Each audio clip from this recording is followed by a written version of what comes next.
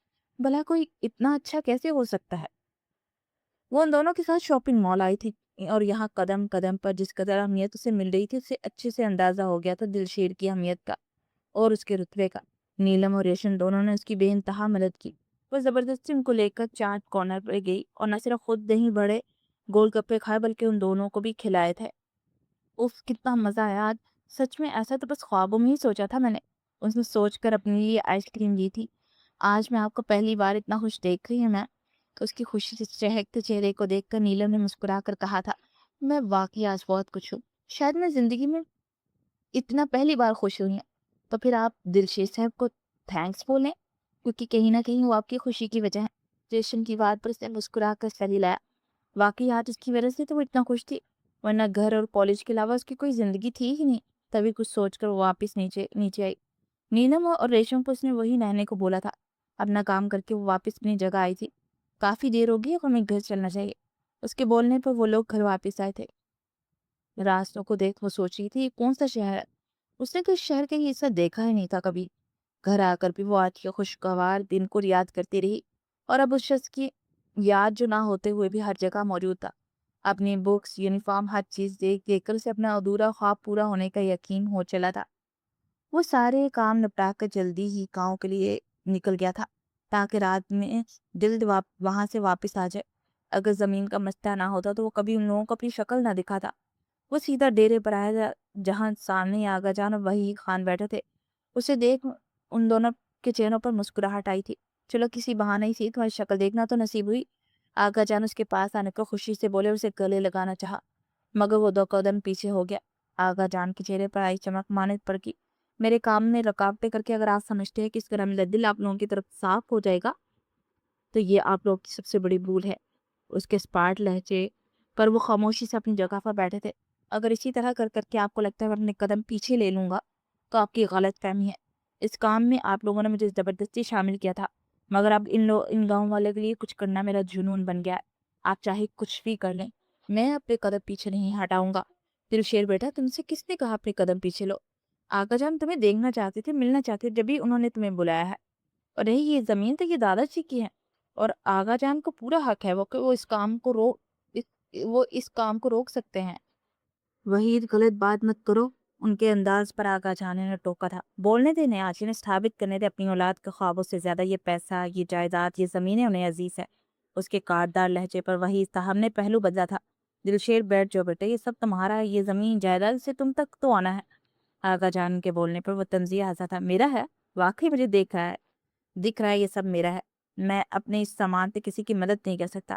ایسا نہیں ہے دلشیر، تم بیٹھو تو صحیح ایک بار۔ آغا جان کے بولنے پر سر ہلاتا ان کے پاس بیٹھا تھا۔ دیکھو بیٹا، یہ زمین کروڑوں کی مالیت کی، اگر ہم اسے بیچیں گے تو ہمارا فائدہ بھی کروڑوں میں ہی ہوگا۔